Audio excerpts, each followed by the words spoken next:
It's at 4:15, and then I will be there by 4:30, and then I will stay till like 5:45 whenever, or 5 something, whenever I have to go pick her back up from me. I'm So, glad to have you. I will be there. Like, I was like, it's down the street from my house, I cannot. You were gonna. I was, I had coffee with Claudine, like a week ago, and she reached out to me yesterday and asked if I would join the, Right now. Love Tree Evergreen call next week, just talk a little bit about symposium, so I just wanted to let you know that I said, yeah.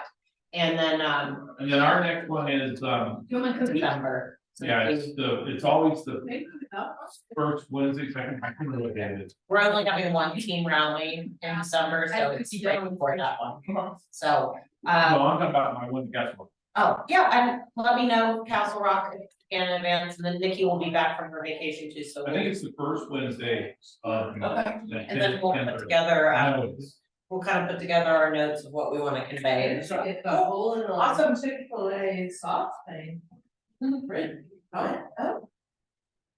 I know, I love I that. saw little things and you got the whole. I go big, I guess so, I go big. Alright, well, we get on Zoom. Is anybody on Zoom yet? Liz, can you hear us? Say something so we can see if we hear you.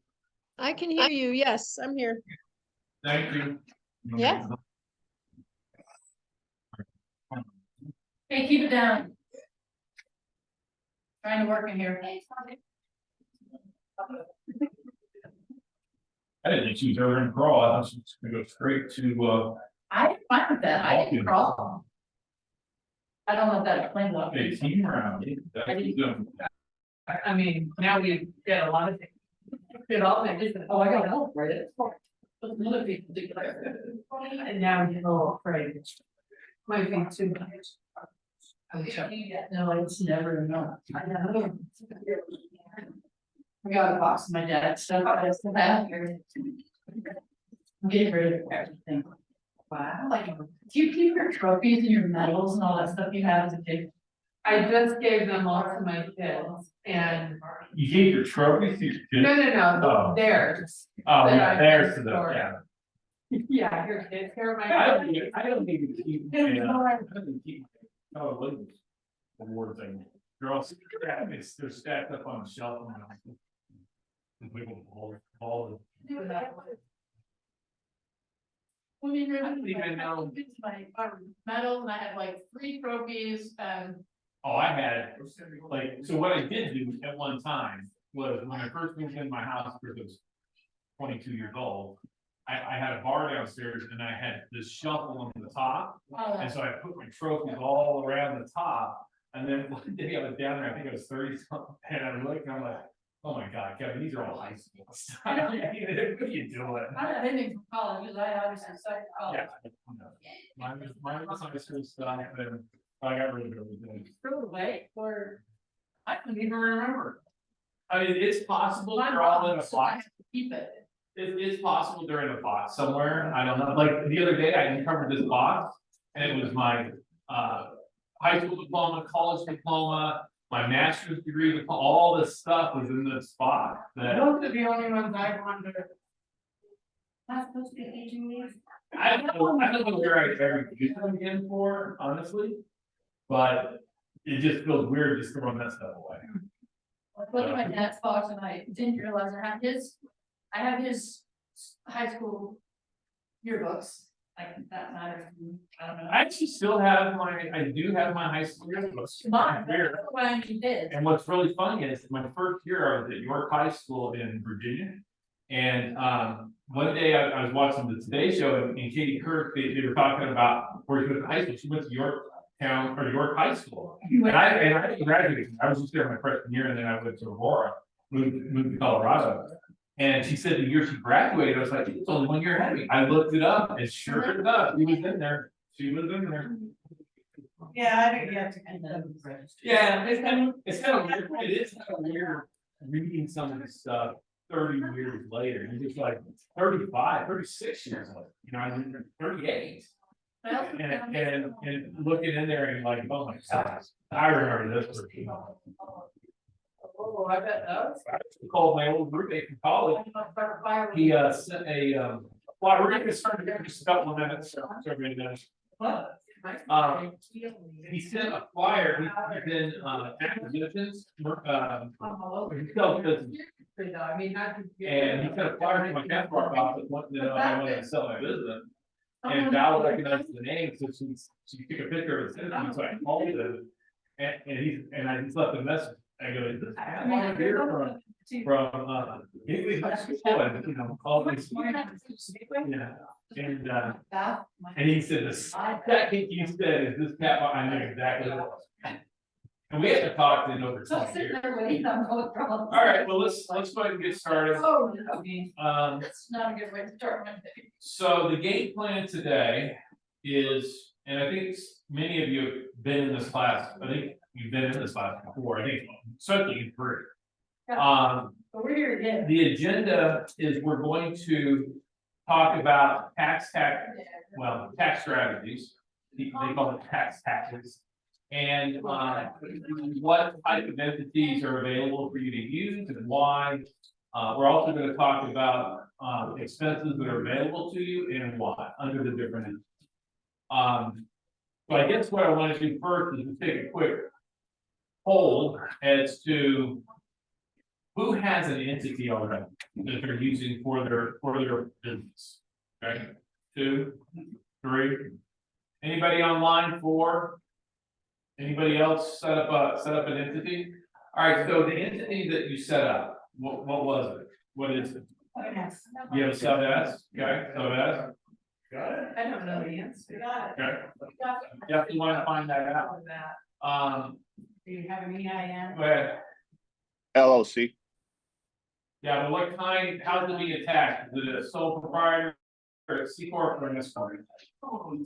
Sole proprietor. Oh, proprietor, so you're filing Schedule C. Yeah. Okay. Yeah. So Not an escrow. So the reason you did that was just strictly for kind of a veil of legal protection, because it's not doing anything for your tax laws. Right. Okay, and you think you're a sole I know, proprietor too? yeah. Okay. And you're so that's, okay, anybody else online have an entity that they run their business income through? Okay, so I'm a sub S, I'm also a C corp, so I have a sub S, Valerie has a C corp. The reason we have 2 is so we can run employee benefits, because you can't have employee benefits in sub S, you can't write off medical expenses and optional surgeries and all that kind of stuff. With sub S, if you have 2% or more, you can't have employee benefits. So If you're doing, my accountant told me, well, that I can. can't even reimburse. My health insurance, that's it. So- It'll have to be on my W-2 and a certain. Yeah, and so what happens is, box. and that's true. However, you're not really collecting, let me explain why. What's happening is it's coming through as a dividend to you, and then you're writing it off on the front page of your 1040. So you could do it that way. Or not, you're gonna get the same deduction no matter what. What you can't write off is medical expenses with a sub S or a sole proprietor, which I can in a C corp. So I can write all of them. In the end. If you do it all as one with your tax, you can still write those off. We need what? When you do all your taxes together, obviously, I can still write those benefits off at a certain amount Not on medical. my personal, right? Medical, you can only, and I'm gonna put a caveat on this because so few people itemize today, I'm not really. I'd have to look it up to verify this, but it's a large amount that you have to get to. Before you can even start deducting it on a Schedule A, and then most people end up, it's not enough to even. Well, I think we Use it. reached that this year. uh, My house. okay. So that's what Well, it's not really 10,000, what it is that you gotta break the threshold of like 7.5% of your AGI. And then that's the floor, Yeah. so everybody's floor is different based on your AGI, and then you can deduct after that. And so it's pretty dang high. It's very rare somebody can actually write that off. All right, so let's go back to entities, Yeah. so. And by the way, if anybody's online, you have a question, just speak up, because I'm not gonna be monitoring the chat, so whoever's already typed in chat, is never gonna see the light of day. So just speak up and let me know what you said. All right, so there's nothing wrong with a sole proprietor situation, whether you do an entity or not. Did she hear my voice and have a need to be closer? No, I just didn't know if Jeff wanted to be like front and center the entire time. Oh, yeah, I put it on the gallery. And that's how I have it here. So I believe that there is a threshold that you really need to get income wise before it makes sense. And there's no hard number. Like for example, after I go through the complexities of how you gotta handle a sole proprietor versus the sub S versus the C corp. And I'm not really gonna spend much time on C corp because there's really no reason most of you would want or need to be in a C corp, because then you don't get the qualified business income deduction, which is that 20% deduction. So we're gonna concentrate on sole proprietor, we're gonna concentrate on sub S as the two vehicles in which you can run your business income through. But I am gonna give you some advice on running it through in a way that you could set up a sub S later in the year. So in other words, the IRS allows you to set a sub S up back a whole year if you're running it like it was a business. So, In November, like in November. from the beginning of the year. Right. Yeah, but you can do it. Yeah, it was easy to do, but if you're just taking the money, dumping it into a personal account, co-mingling money, you're not gonna qualify because you didn't run it like it was a sub S and you just haven't got the entity created. So let's talk about the differences between a C corp. We'll talk about the pros and cons of not a C corp, a sole proprietor. So the pros is that it's simple. You don't have to be very sophisticated. You don't really even have to hire an accountant if you understand numbers even a little bit. You can commingle your funds. You can do the shoebox or grocery bag theory with all your receipts and invoices. You can add everything up at the end of the year and do your tax return. Not a big deal. And when I say that, the only difference between a sole proprietor and an LLC sole proprietor is you created this veil, okay, for legal protection. And that's it. And otherwise you're following all just like you would any other Schedule C sole proprietor tax return. You don't have a lot of forms to fill out. There's not a lot of positives sometimes when it comes to the Schedule C. The negatives are that you are in one of the highest risk situations to be audited. And the reason is that sole proprietors is the easiest way to cheat the IRS. And here's what I mean. We've all experienced this at one time or another, where you bring over a contractor to work on your house, an electrician, a plumber, a landscaper, or whatever, and they'll give you the cash discount. Does everybody know why there's a cash discount? That cash ain't ever gonna see the light of day when it comes to tax return. Okay, so that's the reason. And the IRS knows this. They know that there's a lot of cheating going on when it comes to Schedule C. As a matter of fact, I think it was 2 years ago, they increased the budget by something like 90 million or maybe 9 billion. Maybe it's 90 billion. Maybe it was like $97 billion to increase the opportunities to audit, bring on more employees, and up the game on collecting taxes that aren't being paid. And now what's interesting is with everything going on in the other place, Ukraine, because of our support for Ukraine and Israel, they're talking about a compromise in which they would cut or slash that particular budget that was approved. So it may go away, but in the meantime, my point to y'all is that as a sole proprietor, as a Schedule C, you are filing a tax return that has a higher probability of being audited or examined to determine if you were truthful in your information, both on the income side and on the expense side. Spitting all over myself. So what does that look like? Let's just briefly talk about what it looks like. Oh, that must have been you that just dropped off. It was. I was like, wow, somebody ran away from my class. And like, oh my goodness, yeah, right? It's not gonna be exciting, I can assure you that. I'll try to be exciting. I'll change my tone of my voice every once in a while, yeah. And there's multi levels of being audited. The first thing you need to understand is that by being a sole proprietor and not an entity, if anybody pays you more than $600 in a business capacity, they have to 1099.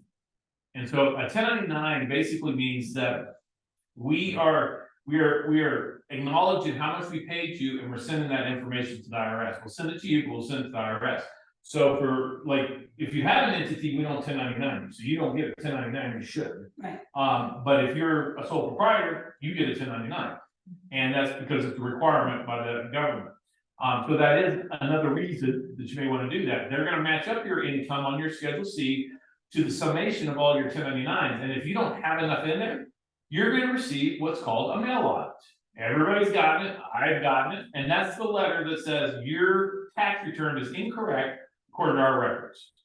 Now, the sad part is that the IRS will usually send that out about 2.5 years after you file, because then they get to collect interest and penalties, unfortunately.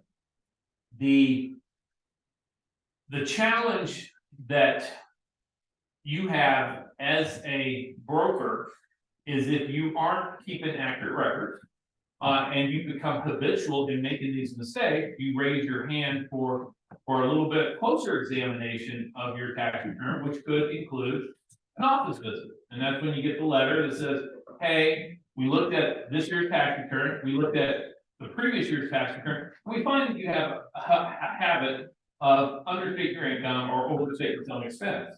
Because what they have is they have DIP scores, and I can't remember what the DIP stands for, but here's what they do. We all, for the most part, electronically file our tax returns, which is very convenient for the IRS. However, we're basically required to. I know there's still people that will paper file, and that gets run through a computer. Like, it's all part of the process. And what they do is they compare certain expenses to income, certain expenses to other expenses. And if you're too high of a percentage, you're going to get a notice that they want to examine you. They'll most likely get an office exam. And let me give you an example. Let's say you're really charitable. That's just where you're at in your life. And you make $60,000 and you give $100,000 because you're a trust fund baby. You're going to be audited, right? Because it doesn't make any sense to the IRS how you could have done that. And you really wouldn't, and I'm exaggerating, you really wouldn't even put that much on your tax return because you don't need that much to write off against 60,000. But, another example is on a Schedule C, let's say I'm a builder. Builders have certain ratios in the industry that you would expect to see how much materials will cost them. And so if you have a builder that says, hey, I made $200,000 last year in income, but I had $150,000 in materials, that doesn't make any sense. And so that's going to raise the flag. They have a ratio they expect us to see is probably around 25 to 30%. That's the expectation. We don't have as many of those DIP scores in there. Automobile is probably the biggest one that you might see for a real estate broker. Your auto expense is just ridiculous. They may challenge that at that point. Or if you have contract labor, high contract labor. So simple, easy to do. There's no special things you can do. You can commingle funds. The downside, uncomplicated. The downside is that you just have a higher risk of being audited. Have you ever, so for those of you who follow Schedule C's, have you ever been audited? Not even a letter in the mail? Wow, that's pretty impressive. You've got multiple letters in the mail. Knock on wood. Yeah, knock on wood. Anybody online, as a Schedule C been audited, even a letter saying, hey, you made a mistake, you didn't claim enough income or anything along those lines? Good for you. I've been audited for a previous company, Oh, full blown 2 years. office audit, Yeah. all works, yep. That's how I lost all my hair, because I had one of those. I'm not even kidding.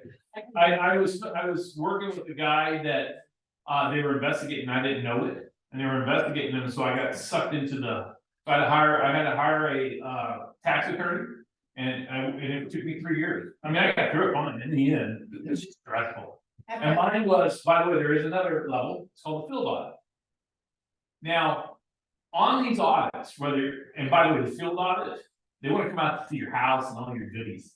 You know, you have What's clothes the and one you have RVs, to Provide them an office. what's that? What's the one where you have to provide? That's them? that's a field audit. That's Field audit, and usually you try not to let them come to your house, you're like, hey, yeah, that's fine, we can meet at my office, and you meet at like here. To go through everything. Here's a little tip or a trick. For those of you that like to write off your travel and things like that, especially if you like the corporation, so you probably have heard this strategy. Hey, have your board of directors or your shareholders meeting in Mexico, right? Because you know, and it's gonna be a great trip, right? Cancun. And the challenge with that is that if they audit you, they're gonna ask you things, and you know the answer to this, so I need somebody, so let's say you. So how much do you work a week? 40 hours, Really, that's it? right? In real, how many hours a week do you work? 75? That's the answer we usually get. Yeah. Right, so then we go, okay, fantastic, so this trip that you did for your shareholders meeting to Mexico, what was the agenda? Because your average work week's 75 hours a week, so how many hours did you work? I work while I was on vacation. Right, but you see where I'm going with this? Right. What they're gonna do is they're gonna say, great, we're gonna take a proportion of your your work event. And where you're gonna go write that off, you're not gonna go right. So the answer is that probably average about 10-15 hours a week. So now the proportion is gonna be a lot bigger. So it's a trick question that they did. The reason they wanna go out to your house is they wanna see your RV, your boat, all those kind of things. Because if your average income over the last 5 years has been $60,000, pretty hard to believe that you own these outright. So, and hopefully you're never gonna get into that situation, but it's more of a mindset. By the way, when you're audited today, they don't look at your income anymore. They look at your expenses. They wanna see your credit card, they wanna see your checkbook, they wanna see how much money did you spend versus how much money you made. And when you spend a lot more than what you made, they know there's missing income at that point. So they look at all your personal expenses and everything. All right. Sub S. We're not gonna talk about C corps because really I have a very complex tax strategy. None of you are probably ever gonna be in that situation. As a matter of fact, who here actually pays health insurance out of pocket, not through like a spouse? 1, 2, 3. Hand up from Zoom. Well, Is it pre-tax? You don't pay tax on it? Okay, then you don't count. So anybody else online, who pays out of pocket? I do. So there's very few. And so you're the only ones who would truly benefit from it. However, you can write your insurance off. The only thing you don't get to write off is your medical expenses. So my recommendation to you is get an HSA. Right, and an HSA is deductible, you gotta go with a high deductible insurance policy. But Carol, you're past your real high insurance bills, right? Medicare, Medicaid, whatever. Not picking on you, I'm just asking the question. Jim? Well, I'm different. I'm on Medicare, so. Yeah, so you don't have to worry about it. you're very So, different. so the people, the person that would worry about it is like KC, if you really had one of those years. And you were in that situation, you would want to have an HSA that you could put like, I think it's 65, 7,500, maybe 55, 6,500. I've never used it because I have my corporation is an HSA. So they can write everything off, my C Corp. But when you don't have a C Corp, then you want to utilize an HSA to be able to, you pack money into it, and then when you have one of those years, it comes out tax free. HSA for this. Particular situations. Okay. You don't have But to- do you feed it every year? 'Cause if you don't, okay, good, because if you don't feed it every year, you're never gonna be ready for that. Oh, we're not, really, we're not. It wasn't supposed to happen, but it has, there's enough money in there to put towards the medical situation. Well, we'll get off of you. Get off of me, Let's stop talking about it, but it was a good example. it just wasn't me this time, I don't know. Okay, So that's why we're not gonna talk about C corps, because the majority of it, there might be one in this group besides myself that would make sense to do it this way, but for most people it doesn't. There's not enough extra expenses, you know, for your deductible that it would make sense to go that route versus losing your qualified business income deduction. So if I'm spending 10 grand a year on medical, every year consistently for the rest of my life, that's just me. I would be funding it at HSA, at least be able to write off. I wanna say it's either 55 or 6,500. I mean, again, it's one of those that I know when I'm doing the tax returns, because I'm used to pulling them up, but it's not something that I feed, so I don't have to worry about it. But that's what I would do. So I do send in a form from our HOA, Yeah, you got to, you have to, They send me a tax form and that goes in one of my line items. like 8903 or Yeah. something, yeah. Comes every year. We just try to put as much as we can in the HSA Yeah. because Max out, Stephen doesn't wanna stay his full time, he wants to be able to retire early. yeah. And so to make up for that time before we can get on Medicare Yeah. or Social Security or whatever, so we're trying to put What year does that start, Jim, on these turned around? I think it's, 68. I was gonna say 65. Jim, when did people become eligible? Is it 65? Yes, yeah, that's the good deal. But the longer you wait.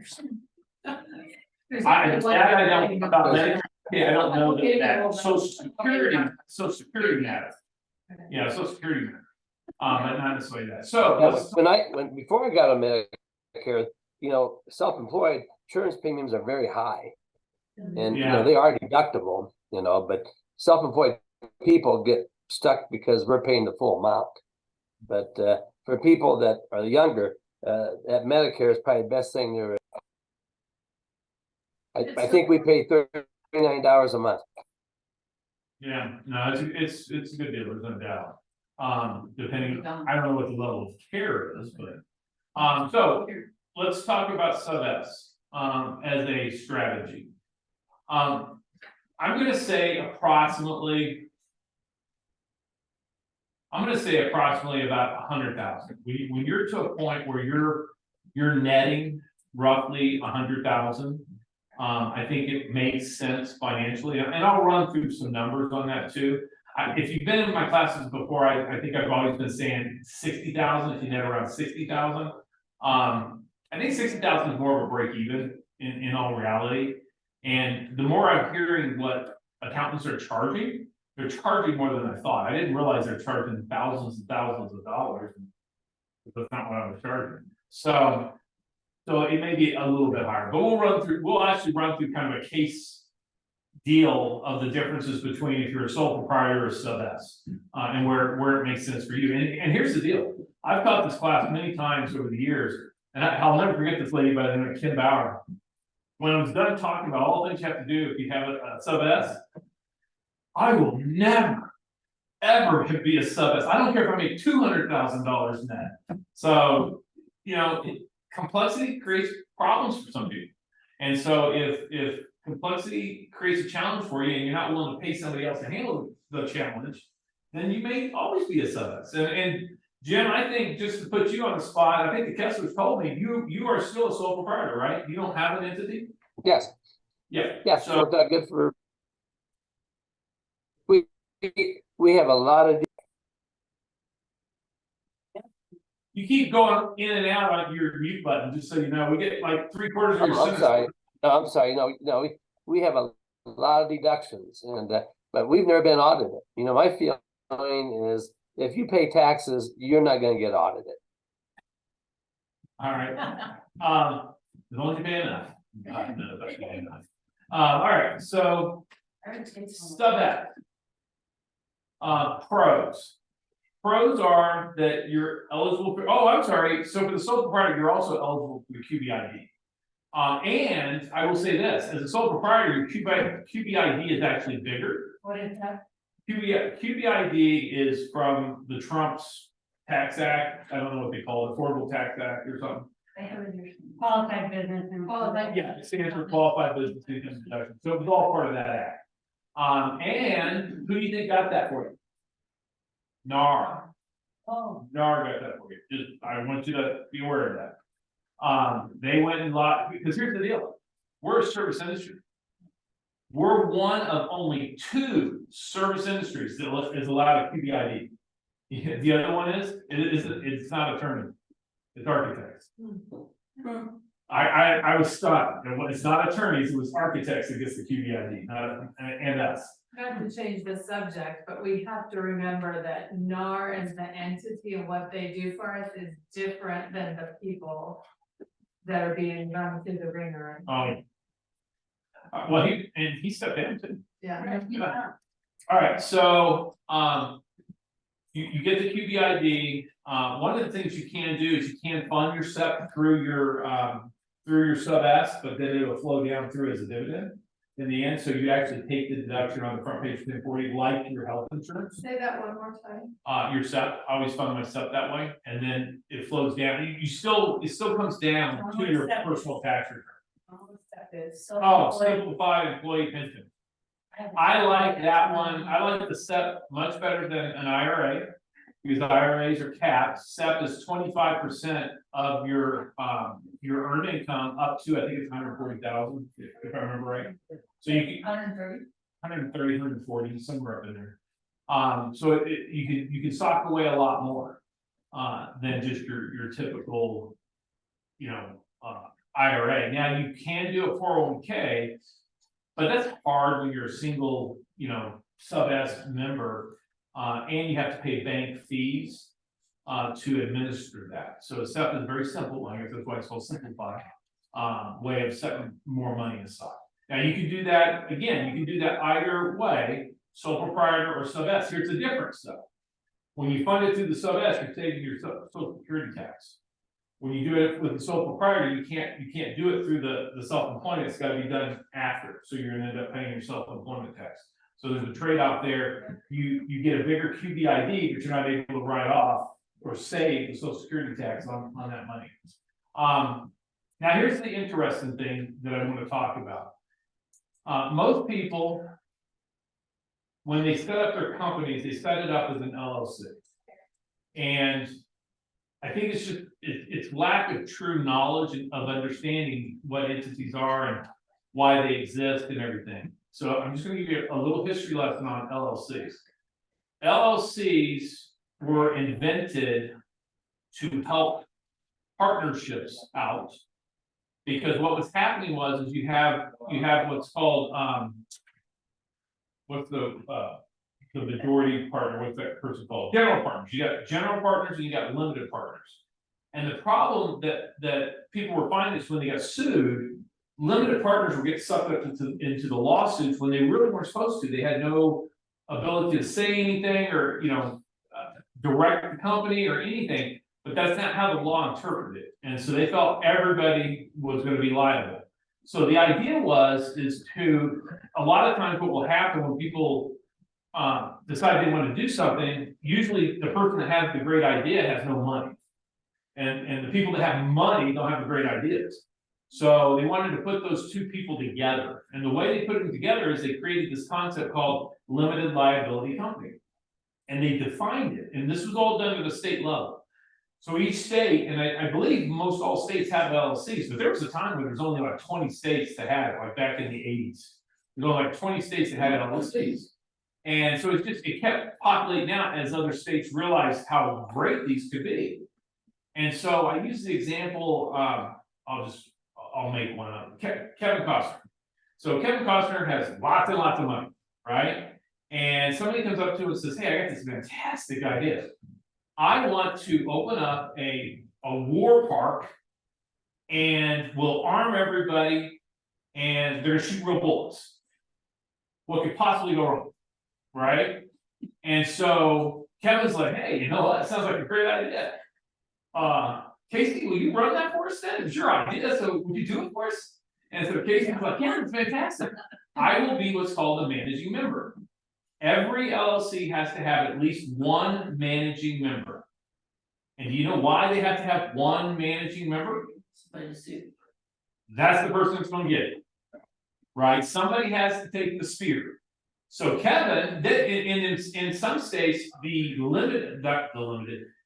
members Okay, so we got a managing member and then we have members. The members can be anonymous almost, like they can't be touched. As long as they didn't participate in any management decision, which, based on what the structure of the LLC is, they can't. So for example, I'll give you a perfect example. This place is owned by an LLC, and how many managed members do you think there are? One, me. That's it. Everybody else that is an investor, they're members. So if something happens, it's just me. So if you set up an LLC as a sole proprietor, what have you done legally? Really not a lot. I mean, it's better than not having an LLC, but it's not this wall, it's more of a veil, right? It's more of just a veil, which is what we have in corporations too. We have a veil. Yeah, go ahead. What's the point of setting up an LLC as a sole proprietor? I think it's the veil. That's really it. It's something, it's at least a little something, and I'm not an attorney, but it's a little something from a legal standpoint if you get sued. My personal opinion is once your business is starting to take off at a better level, and if you have other investments personally, I mean, we get really deep, right? We can start talking about trust, but we did that in that wealth building. The key for you personally is you need to figure out how to separate out your different assets, meaning money, stocks, retirement, rentals, whatever those are, business. So for example, each of my business entities are in separate entities. Okay, and then my dividends will run into another entity. And then that entity will pay me. So that way, if Evergreen Conifer has a problem and they end up in a big lawsuit, it doesn't impact this market center. Does that make sense? I'm trying to separate everything out. If something happens in my Vrbo or Airbnb or whatever, my rental, okay, if something happens in that, like, I was just thinking about this the other day.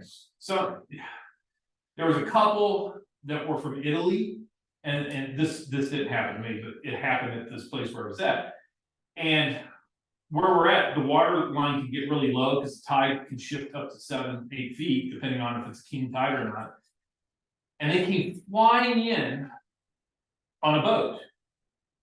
Just really careless, maybe drunk. I don't know. The guy that told me the story didn't explain it in real good detail.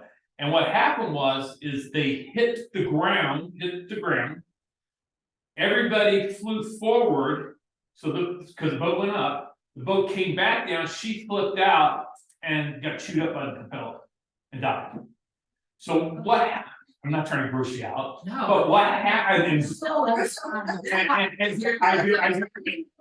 I do it all the time. You get chopped up by motorboats. Well, it's just a thing because You just don't see it on the news. you just don't think about it, and it was around.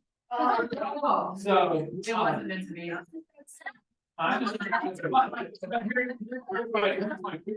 Here's my point. It made me think, well, good God. Like, what if somebody got on top of the patio furniture, like a kid? It's on the second story. So that's isolated. All my different assets, I isolate. And then put umbrella policies, do all kinds of other things.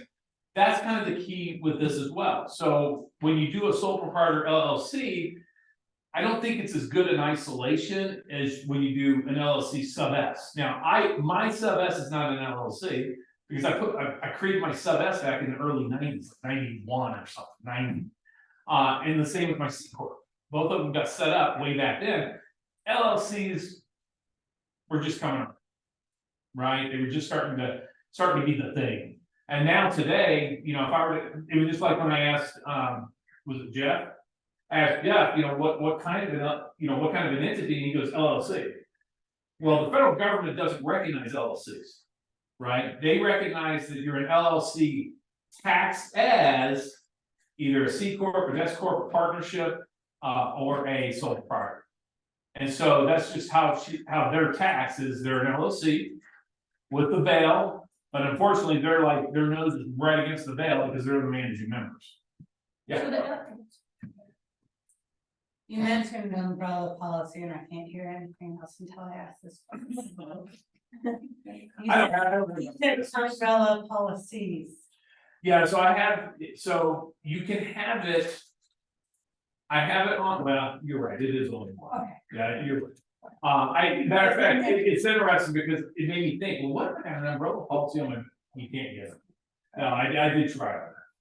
And then I was like, well, how about if I do it on each individual rental? Well, they're kind of already under that policy as it is.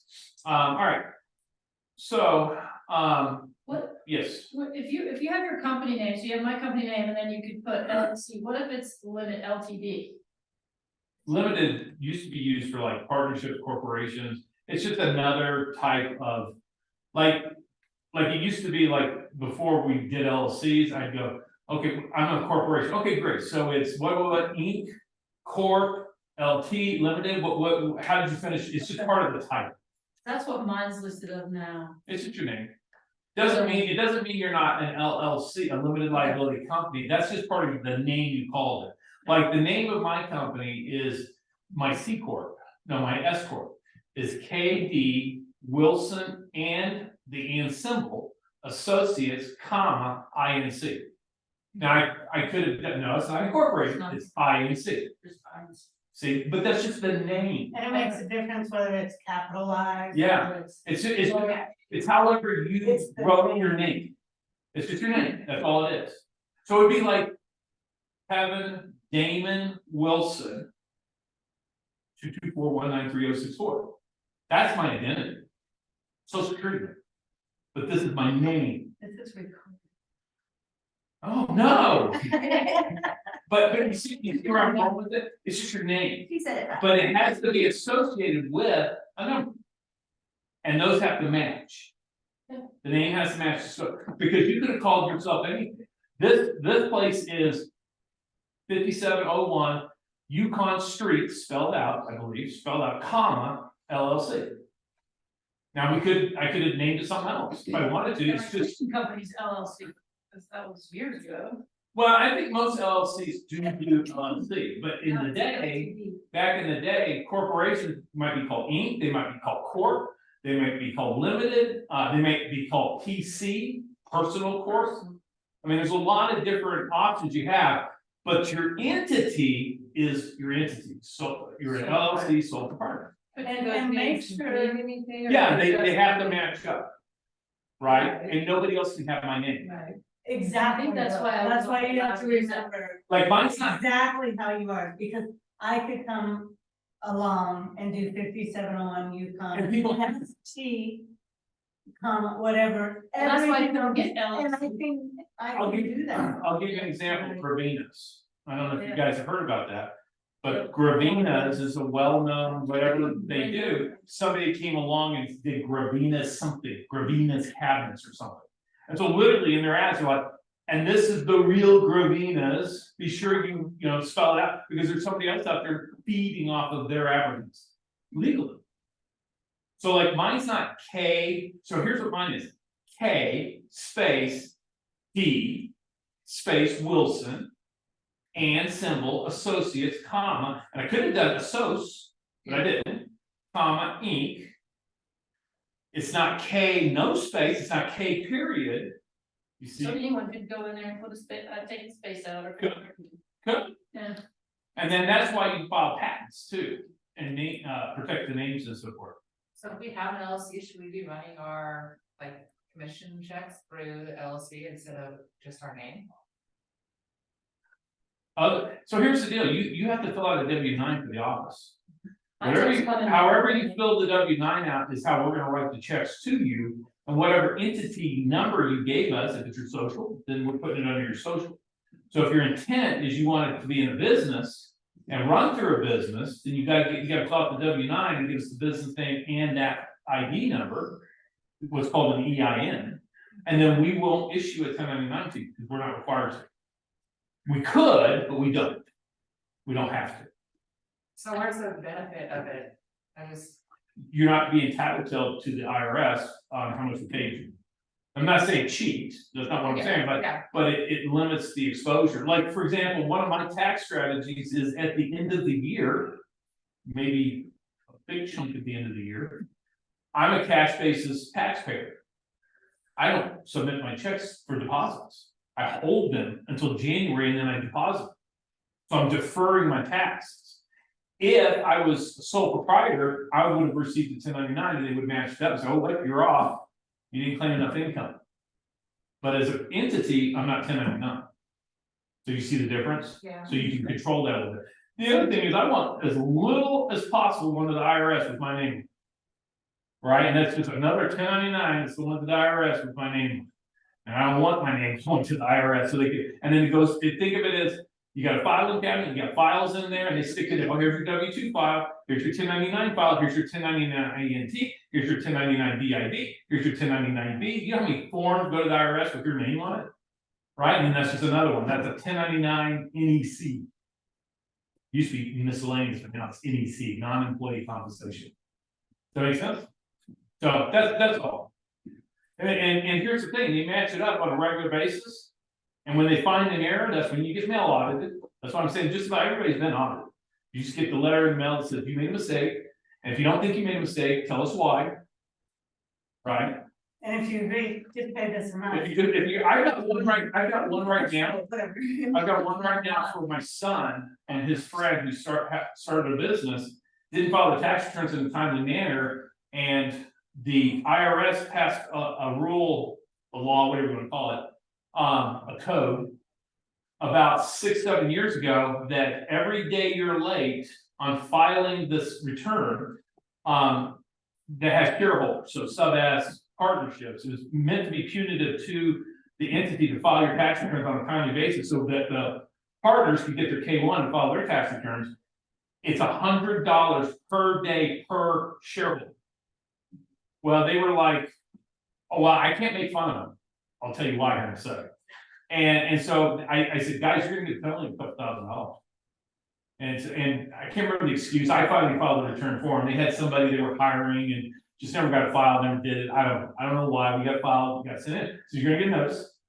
So they got a notice that said they owed. I happen to know that there is a exception if you have less than 10 shareholders. So I had them write up a letter, send the letter in with an explanation, and then they should waive that penalty. Well, we sent it we filed the return in October of 2020, November of 2022. So far, I've gotten 2 notices from them. One was back in July saying, hey, we did receive your letter. We'll be in touch. In the meantime, if you want to pay it, go ahead and pay it. We just got another one here in the beginning of November. We're still in the process, we're really backed up in the process of, we try to be timely on these inspections, we just haven't gotten to it. But if you want to pay, go ahead and pay now. So no, don't pay it. All right. I digress.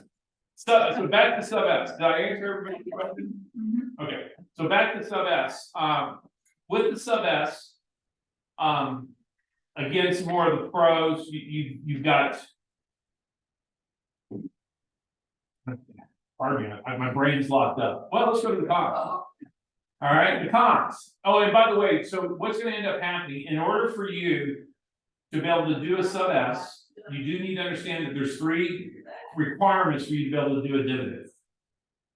And that is, and by the way, you know why there's now 3 rules?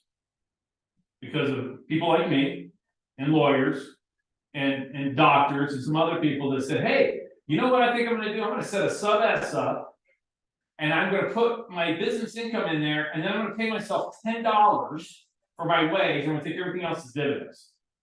And that was legit. You could do that. And then they started auditing people and realizing what they were doing. So they passed the code that says you cannot take a dividend unless it's quarterly. So that's one rule. It has to be quarterly. 2, you have to take a comparable wage. And so we all said, okay, great. Where's the matrix that tells us what a comparable? We don't have one. You have to pay yourself what you think you would have had to pay somebody else in the industry to do what you did. So I typically tell people the safe harbor is your wage should be at least 2/3 of the combination of your dividends and your wage. So you can get away with 2/3 of that, let's say it's, just call it profit. You take your profit and 2/3 need to be a wage and 1/3 can be profit. Up until you get to a point where it's ridiculous. So in other words, let's say you get to the point where your profit is 300,000. Okay, you do not have to take a $200,000 wage to take $100,000 profit. Could you find somebody to do what you did for 60,000, 75,000, 100,000? Absolutely. You could find somebody to do the activities you did in order to generate that profit.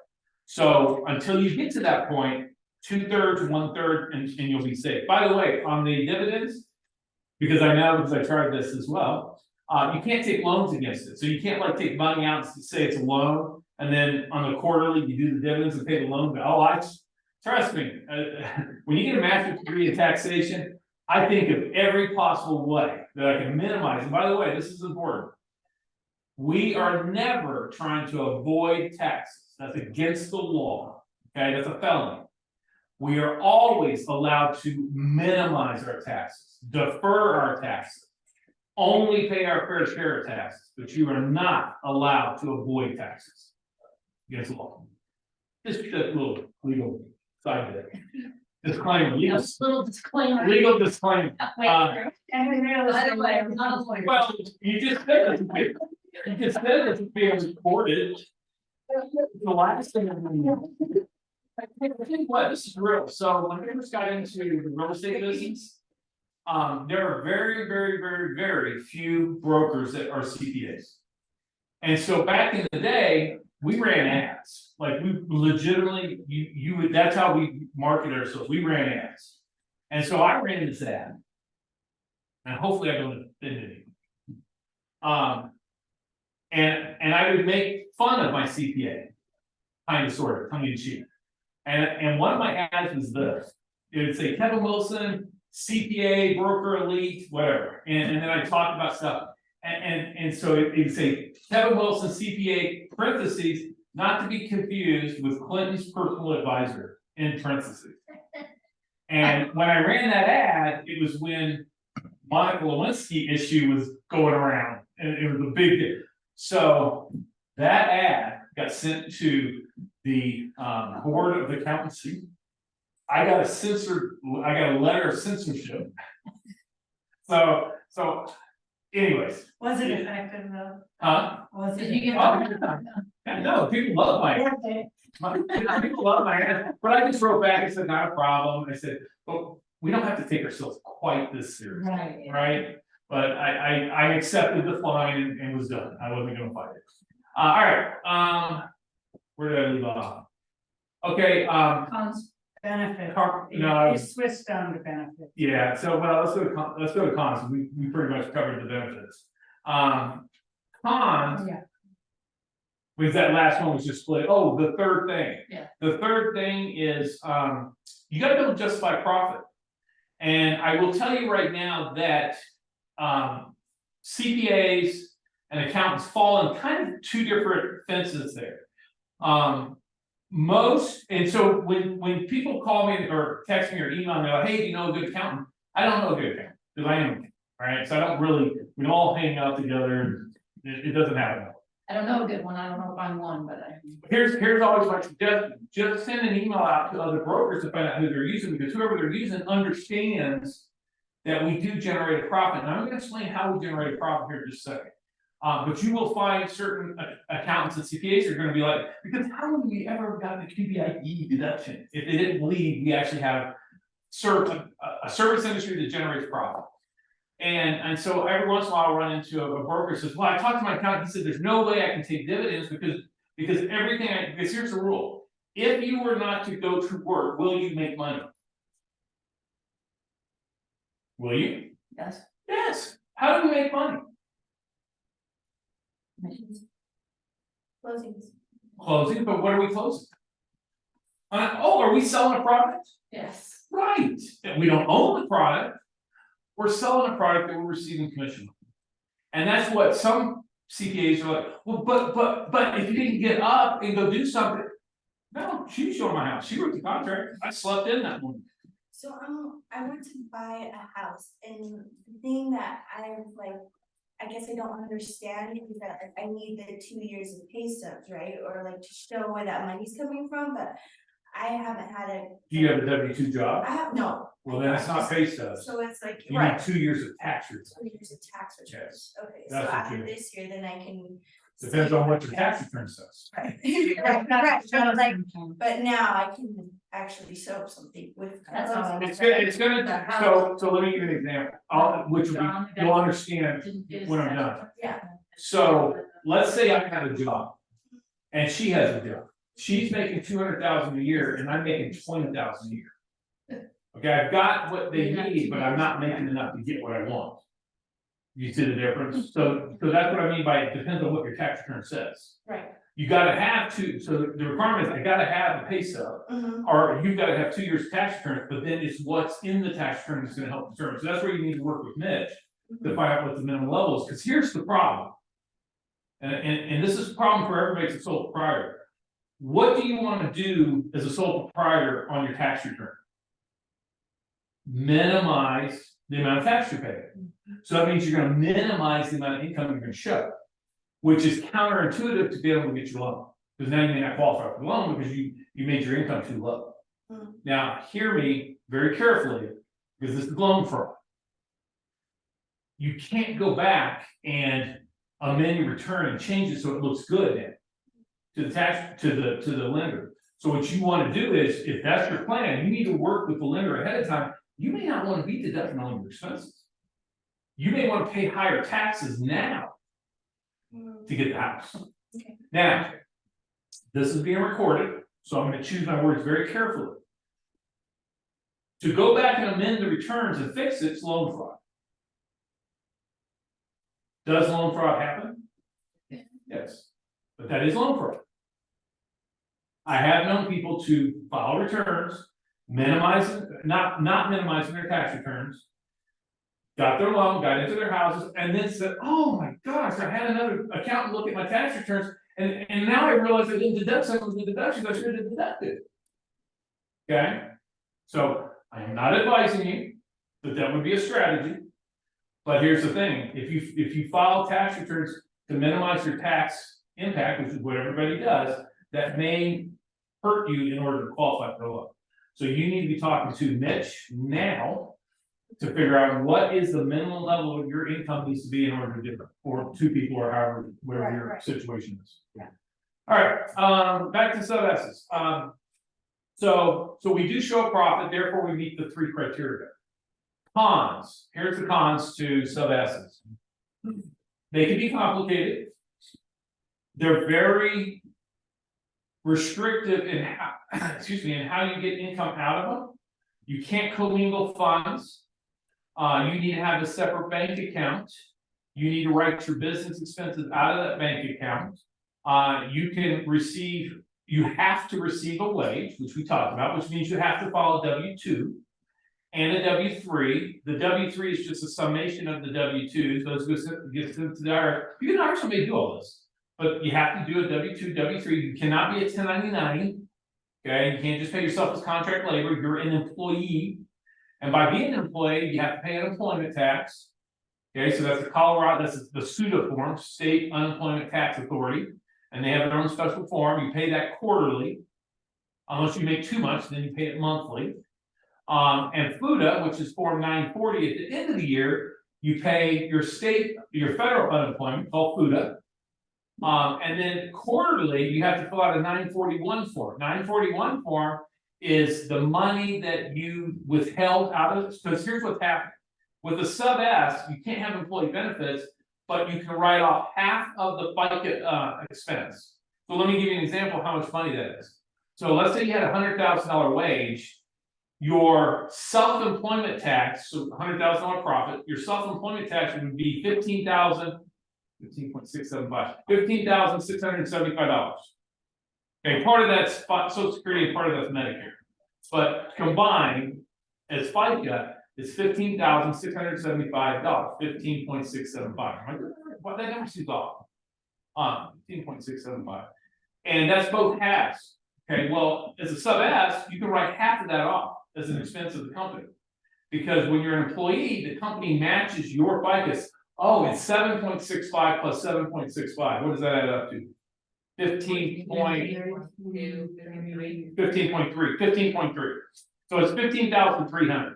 And so half is 7.65 and the other half is 7.65. You as an employee pay half and the employer pays half. As a sole proprietor, you pay both. And you don't get to deduct it. Well, that's wrong. You get to deduct half of it on the front page of your 1040. I get to deduct half of it before I pay Social Security at all. I mean, it's a business deduction. Does that make sense? Versus a personal deduction.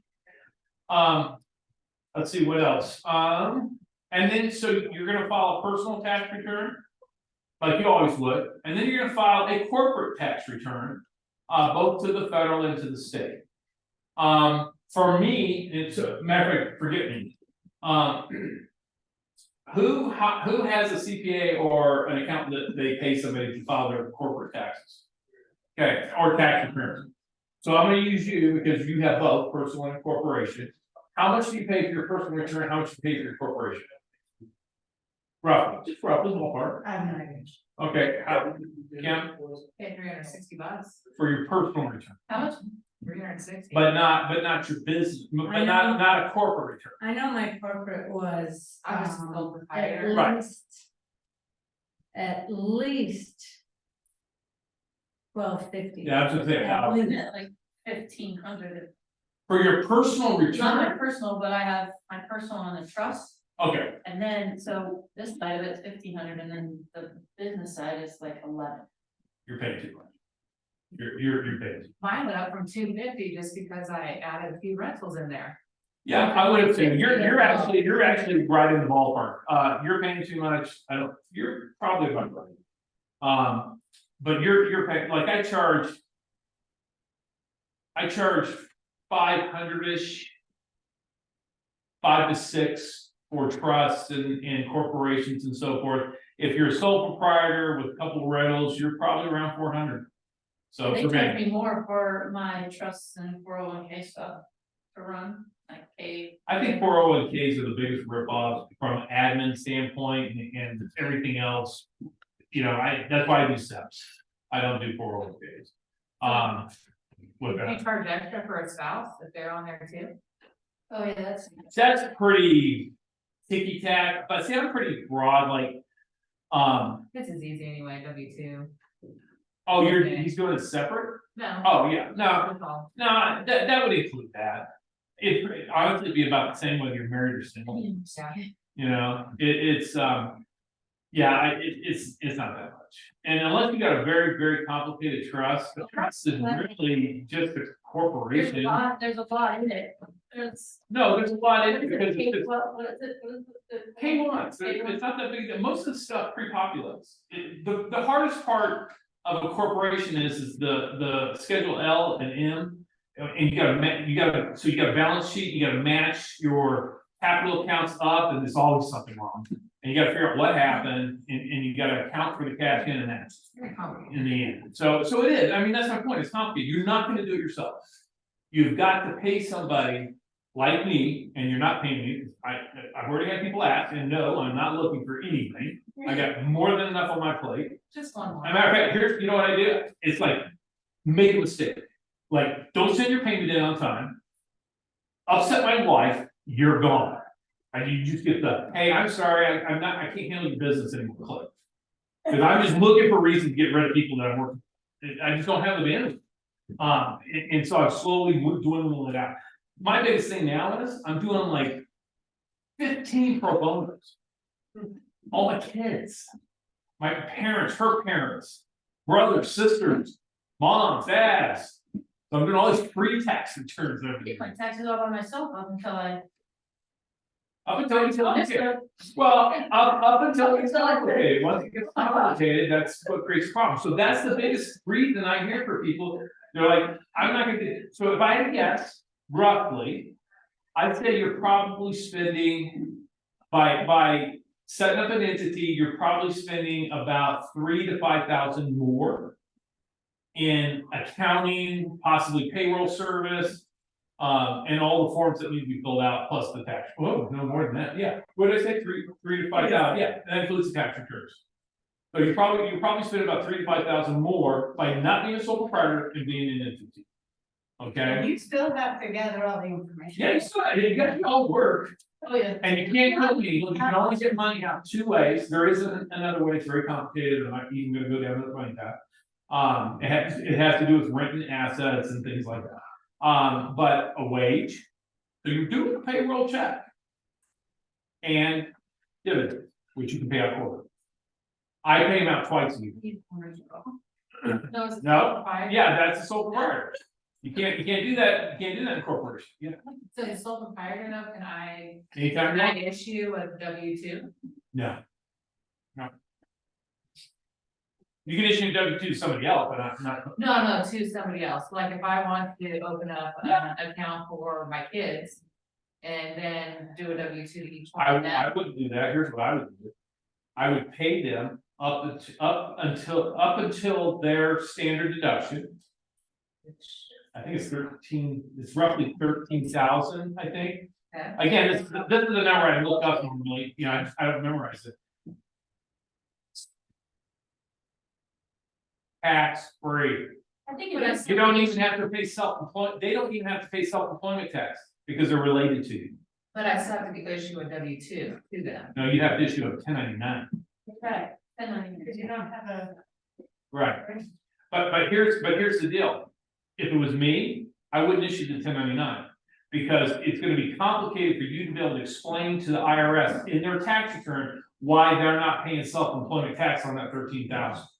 And that's a law that the IRS passed that your relatives, your kids, you can pay up to their standard deduction. And by the way, you know what the penalty is for not filing a 1099? It's $200. That's it. Huh. It's $200 per week. Okay, so, and if you're challenged, you're still gonna win. You'll pay the $200, okay, fine, I issue 1099, because they don't want to go through all the rigmarole to explain why it's not required to be paid. I guess what you could do this. You could issue a 1099 for that amount. You could put it on the tax return for Schedule C, and then you could deduct it under other deductions stating that the money was earned from parents' business. Because they have that right. This is one of those loopholes in the IRS that you can pay your kids up to the standard deduction tax free, federal, state, and FICA tax, Social Security. So now I want you to take it a step farther. What could you do? I'm not gonna give them the damn money. I was gonna ask, do we? No, No. I'm gonna set up accounts for them. Okay, and I'll put the money in there and I'm gonna get things for them that they need. Computer, club, whatever they need. I'm gonna pay for out of there. So now I've just taken their lifestyle and made it a deduction legally. I've been doing that like all along, because I have an account for each kid, Right, but I've never issued them as. well, but let's back up. They You must- can't be paying a 2-year-old and saying they're doing marketing flyers for you. They do need to be doing something, Yeah. right? So whether they're helping you with an open house, whether they're handing out flyers, whether they're Looks, whatever, but they do need to be doing something. Now, you're probably gonna overpay them for what they're doing, but if you get audited, they're gonna say, what did they do? They're gonna look and go, wait a second, you had a 1-year-old doing what? Right? You're not gonna get away with that. Door knocking. Oh, scooter, oh, scooter. I think the nature of it, like, the nature of our past, I don't really think there is. No, I- mean, there's no child labor laws, but you're not gonna go say a 3-year-old, 4-year-old, maybe a 5, 6-year-old. You know, with being cute and adorable and handing out stuff in an open house or something, but did you really pay somebody $13,000 to do that? You see, they really gotta be of an age that they can do something, like, yeah, I had Miranda for a year, she was my Facebook, because I've never done Facebook in my life. But for a year, I paid her to do my Facebook. And she would post things, I guess, about me and my life and everything else. People come up, can you believe what? I'm like, what? You climbed Mount Everest, I saw the picture. I bet. So that's what you can legally do, and think about, you can do that through college. Well, let me correct myself.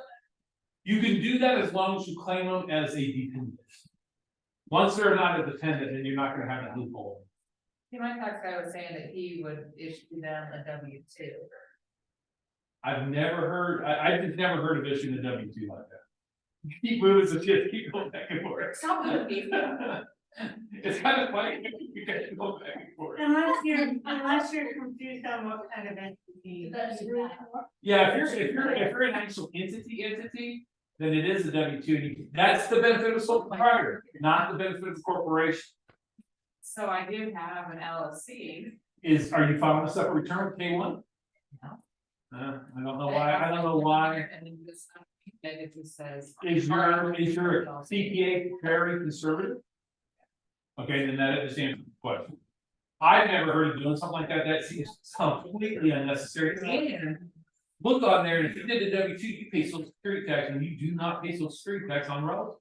On your kids, I'm sorry, on your dependents. But I've never did this for any of my kids. Oh, why did you issue W-2s? Well, that's what I just talked to him about it when I did my last tax return, and he said, next year, when we start paying your kids, then we can issue each one of them a W-2. Unless there's a way you can do a W-2 and not pay social security tax on it. You do not pay, so this is the main thing that you gotta make sure that he's on the same page with you. If it's your kid, they can earn up to the standard deduction tax-free, social security, Medicare, everything. Okay, and if he's not on board with that, I'd be looking for a new account. But if they're earning more than that. Then they gotta pay on the extra. But I don't if think more than that. if you hired your kid to do $25,000 worth of work this year. And you are a sole proprietor, LLC. You can issue a W-2. I've just never heard of the W-2 being an issue. It's always been a 1099 contract labor. Now, you could make an argument about employee status versus independent contractor status. And it could be, now, this is possibly where they're going. As an independent contractor, you can't set their hours, you can't set, you just give them goals. You gotta do this, okay? You can allow them access, like one of the reasons that you guys are all independent contractors, you have access to this office whenever you want. That's why we put a code on everything. So you can get in and do your thing, because we're not setting your hours, right? Yep. That's part of being an independent contractor. By the way, something else the DOJ wants, they want all you to be employees.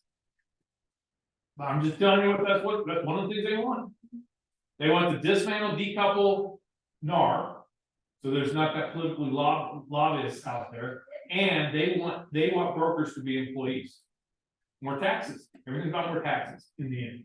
All right, I digress.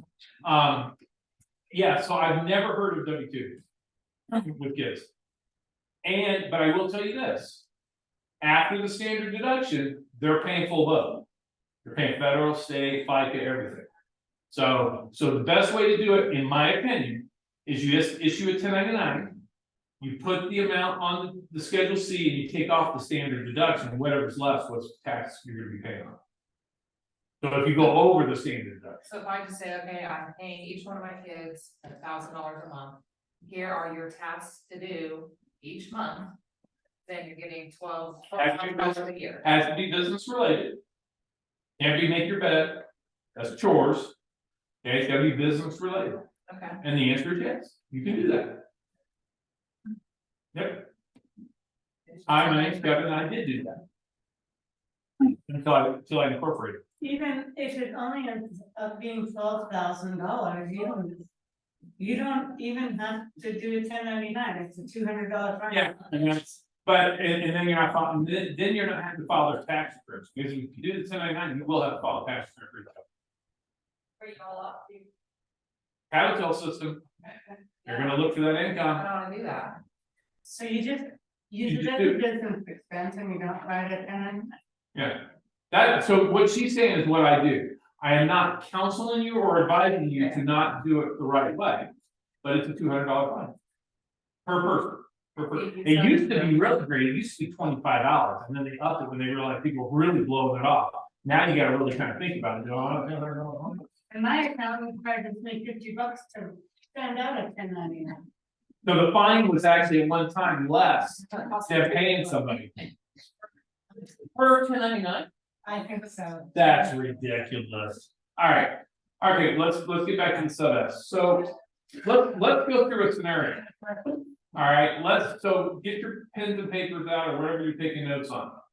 Let's go through $100,000 net. Okay?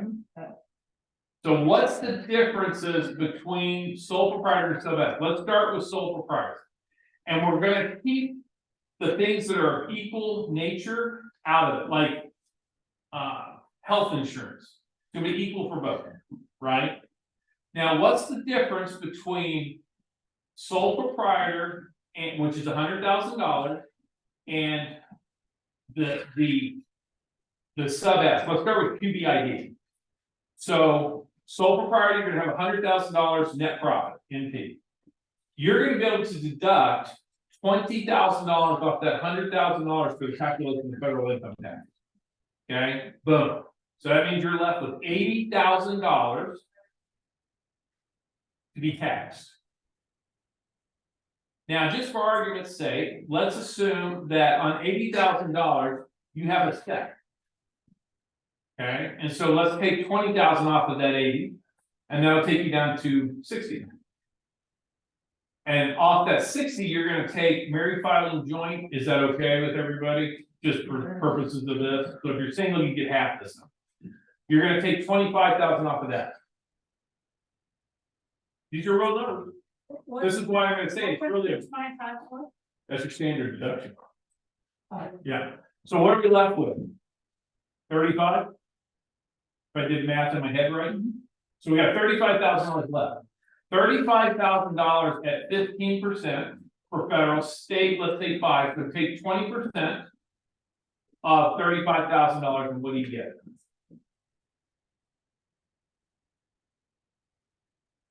Ask again.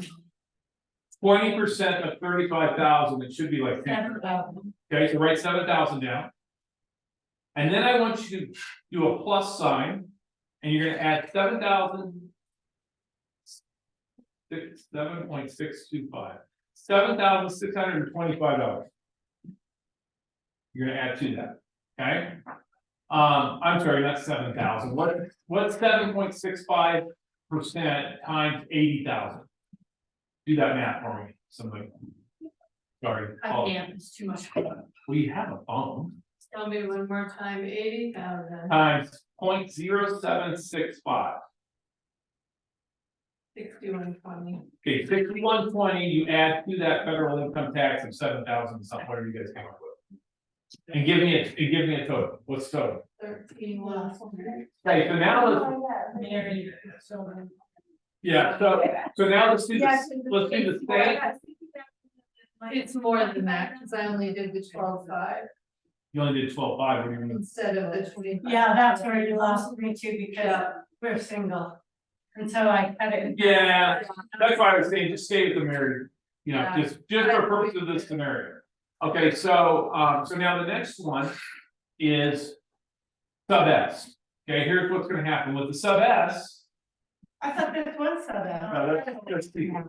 C corp. That was, not C corp, sole proprietor. Okay. So just change the title. Now for sub S, you're gonna take a wage of, we'll say 65,000. It won't be quite 1/3, 2/3.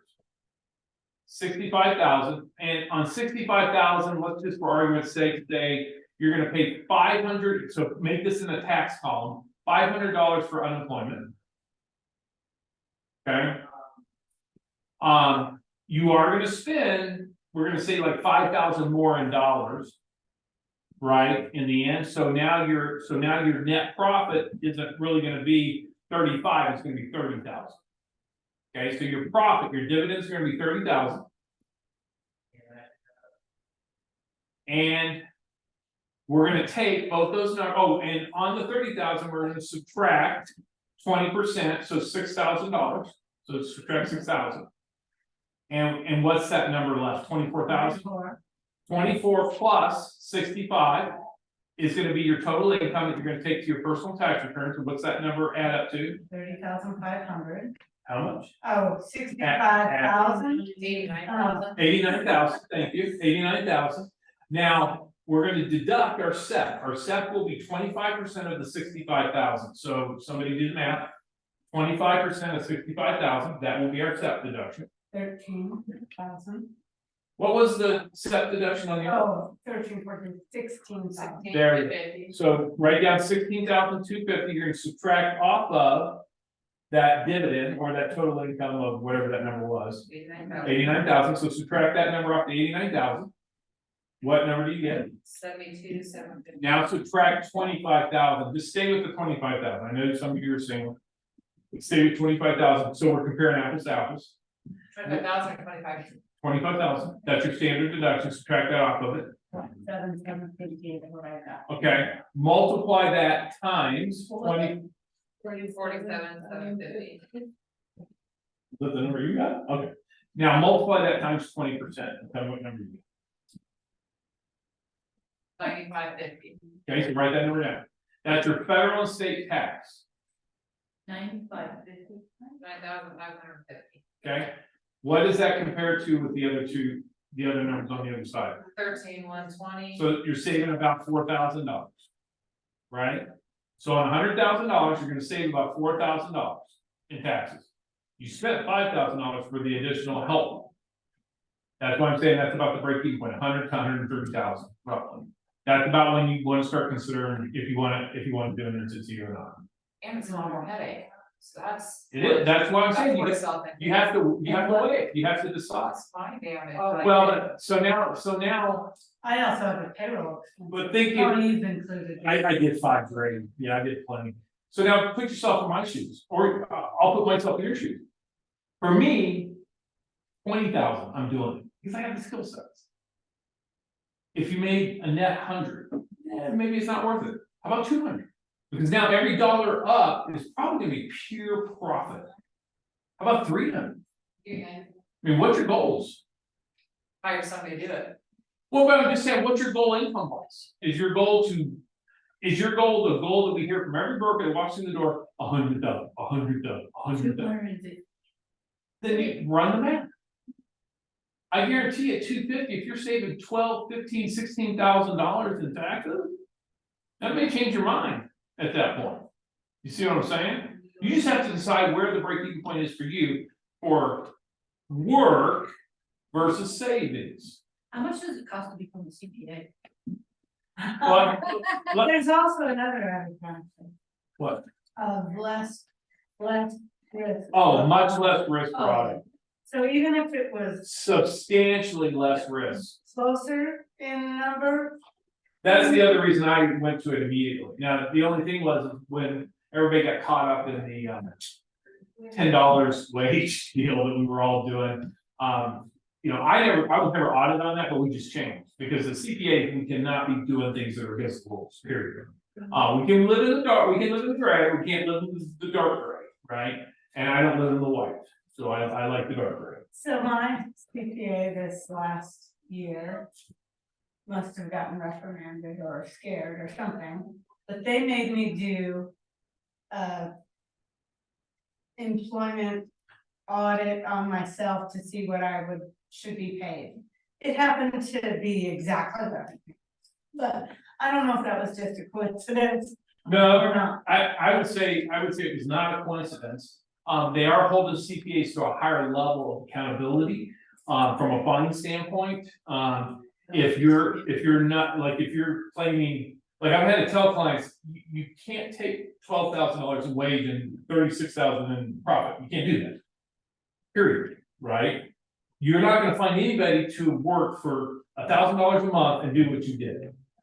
Right, because there is a floor where you can't even really take profit. Like, if you only made a net of 24,000, you're not taking 18,000 wage and 6,000 profit, because you could never found anybody to do what you did for 18,000. Right. It's just not gonna happen. So you gotta build up to like 30, 40,000 before you start looking at that. bridging it up from a profit standpoint. All right, so I apologize. We spent a lot more on the entities and tax consequences than I had planned on. I also wanted to talk about expenses. Let me tell you this, the normal expenses that you think of all the time, yes, education. Oh, but to answer your question directly. So when I decided to get my CPA license, I had two choices. I could go become slave labor for a CPA firm for 2 years. And it was like, it was hell. So instead, I went and got my master's degree in taxation, which took 2 years of night school while I was working during the day. I used to ride a motorcycle from my house, for those of you who know where I live, to CU. I had a snowmobile outfit, and I did ride in the snow sometimes too. I had a street Yamaha 400, so a lot of ramen noodles, all that good stuff. Studying for the CPA license, studying for the CPA test took 6 months of 2 nights a week, 4 hours a night, with a professional school to coach me through the 4 parts of the test. So like we have 2, we have 4. I passed it the first time, all 4 parts. Nobody gives a shit. It's kind of like how many times you take the test? What did you get out of your real estate school? Nobody cares, right? You got your license, right? So now I got my license. So I think the cost, I think my master's degree cost me, I think back then it was about 20 grand roughly. It wasn't super bad, because I was in state, resident, and I was an alumni. Not that I think that mattered. And I think I paid $6,000, maybe a little less, maybe $5,000 for the prep to take the test. And now every year I'm blessed with having to take 40 hours of CE credits. So 80 hours every 2 years. So anytime somebody comes up to me and says, I can't believe that I had to take 24 CE credits over a 3-year time period, I'm like, play me a while. I had to take more for my physical therapy license. Yeah. And I do take my classes because it's not, so like, people are, I'll tell you all the time, you don't want to take that real estate test. Hey, no way I'm ever taking that CPA test again. Ever. I mean, that was 4 hours of studying there, and then I came home and studied.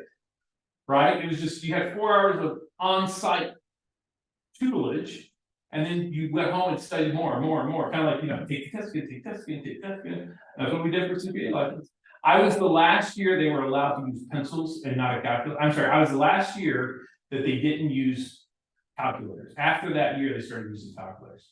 We did everything by pencil and notes on math. That's why I usually can do math. Like if you talk to me and stuff, I usually do math pretty well in my head. Really fast.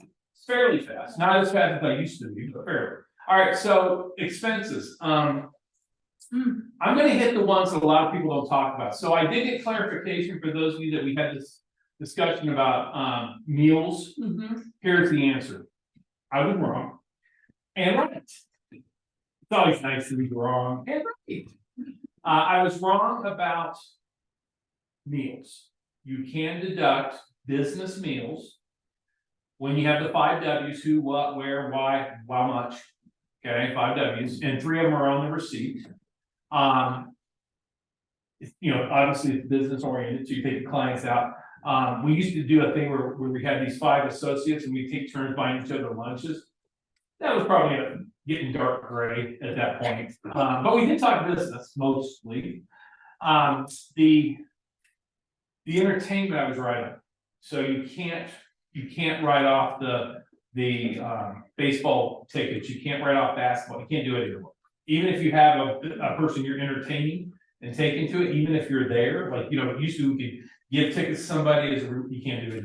But when you're doing that, you get to deduct your ticket if you're talking business after. Maybe, I'm gonna go the more conservative route, I'm just saying, I'm just telling my clients, you just can't.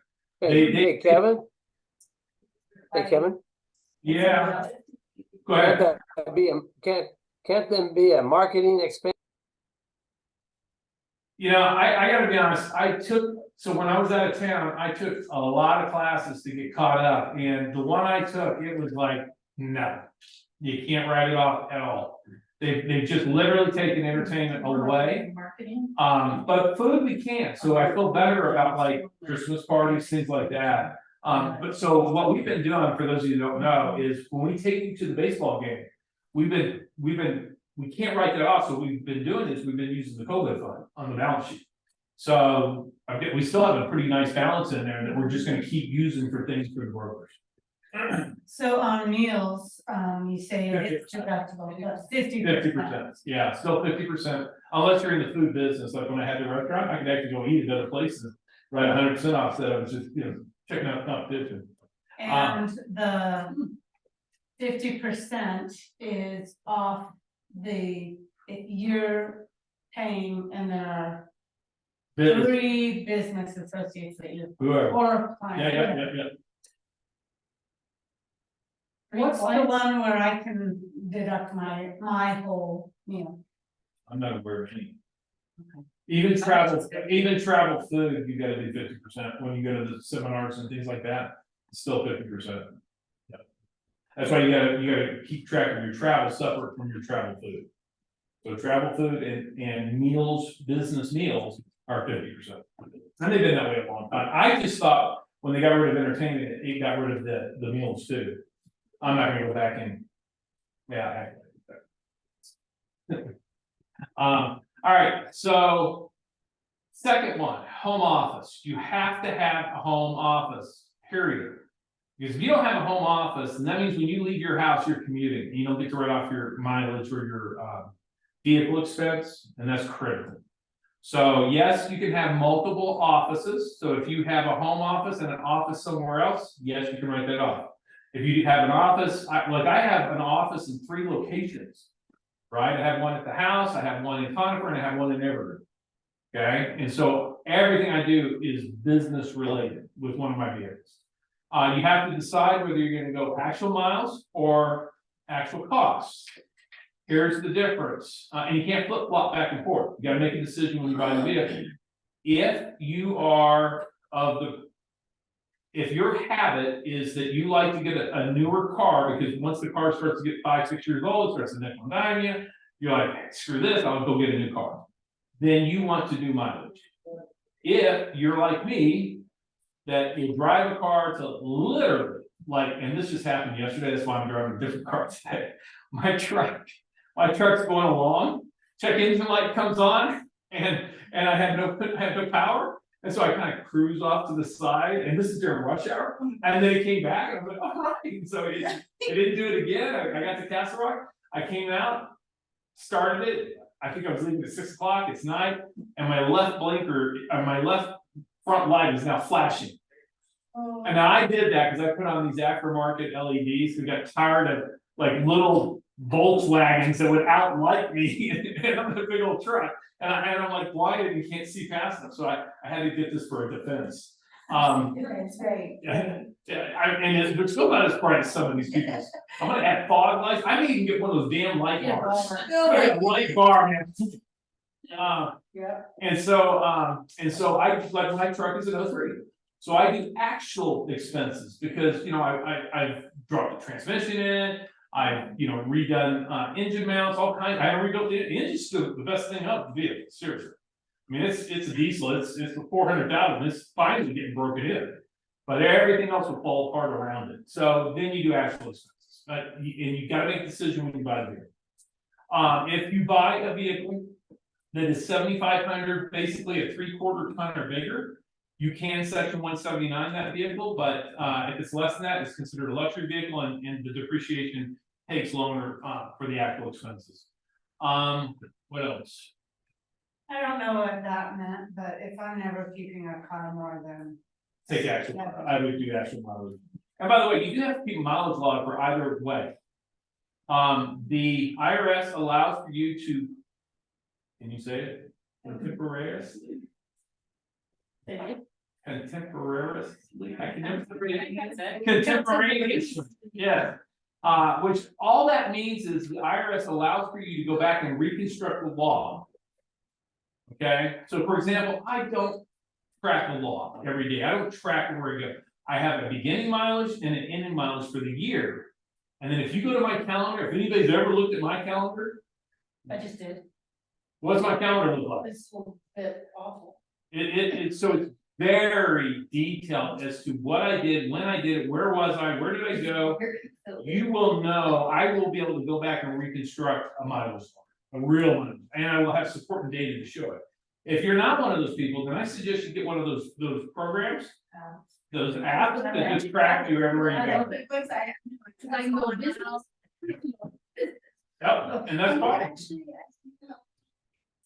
it's like I have. Stuff and like, I don't know how to like add it in I like that cues. under my like separate business account. Yep. I need to get it in. It's the expenses too, like if you're doing something that day that you're entering to Milo's business, you can insert all those expenses. I like the receipts too, like after I like take somebody out, you press the That's button, what I I think think real real hard. receipt. I'm with you. Automatically like separates it. All right. So I'm gonna end it with this, as we're at the top of the hour. Who has questions specific that you would like to know or have answered that I didn't touch on? I really did short you on expense. I would like to, see your expense worksheet, last year numbers. I just want to clean it up. What do you mean? Mile, I just have, so like I can name my expenses off for you. I have auto, I don't have accounting, That's what I want, is that list. it's just, Because sometimes I switch the way I called something and I'm like, wait a second, I like You know, the columns here. that doesn't bother me as long as you understand what it is, like if you call something advertising, you call something else marketing, I don't care, I combine When the you deal. put my lashes, like I work done every 2 weeks. Your what? My lashes, like my I lashes. Oh my god. Because like you can write out clothes and then like, no. Okay, and you can't write off on shit. No. No, You no. know, you're a beautician. Yes. Selling. You can, Selling eyelashes. so let's talk about clothes. It's not. You can write off clothes that are branded, you cannot write off clothes. So you can write off t-shirts that are branded, Like. absolutely, as long as they're branded. Right. You can write off gifts, your gift limitation is $25 per person per event, per person per event. For that. Yes, per person per event. However, you can do more than that if you brand it. So if you brand it with you, then it becomes marketing, it's not a gift. Now, sticker mule this week has 50 stickers for $19. So you brand anything you want. Just slap it on there. But I can't put a sticker on my tennis. And it is. All right, anybody online have questions that I didn't get to? I would like to see that, so, Yeah. I don't have a list, that's what I'm saying. I can show you my P and L. I would like to see a P&L. Yeah, so let me, I may have one on here. Hang on a second. To go do work. Kevin, can you hear me? Yeah, go ahead. So, couple questions. One,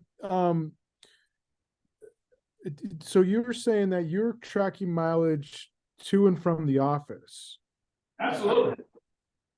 It's part of my business money. It's not. So that's not considered commuting. No, because I have an office at my house. So you can have multiple offices, but if you don't have an office at your house, then you don't get to deduct going from your house over to the office.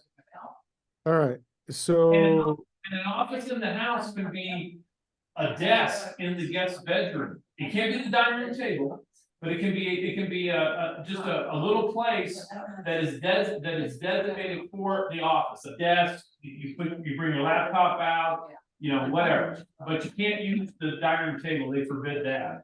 But it can be a shared area. And here's the deal. I don't care if it's 10 by 10. I don't care if it's 2 by or 3 by 3.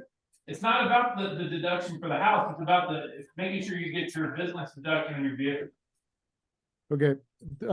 So the other question is, it's $25 for like a gift for a closing gift or what have you, right?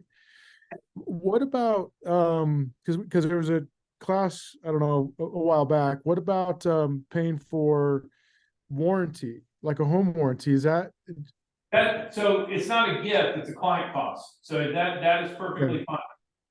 It's more your terminology, like we always talk about, well, if my closing gift is the home warranty, that's not the way I look at it. I look at it as this is the part of doing business, I buy my clients home warranties as part of the process. okay? And by the way, I also have it deducted prior to receiving, so just so you know, the way we run the 1099s, we share that deduction if you're splitting with the office to make sure it goes through the DA. And we don't 1099 you on that amount anyways, it's literally a cost of doing business. Okay, If you buy it separately, then you gotta track it. It would be similar to paying referral. Yeah, it'd be like paying a referral fee. We take it off the top before we do anything else, and we don't have that as part of the 1099.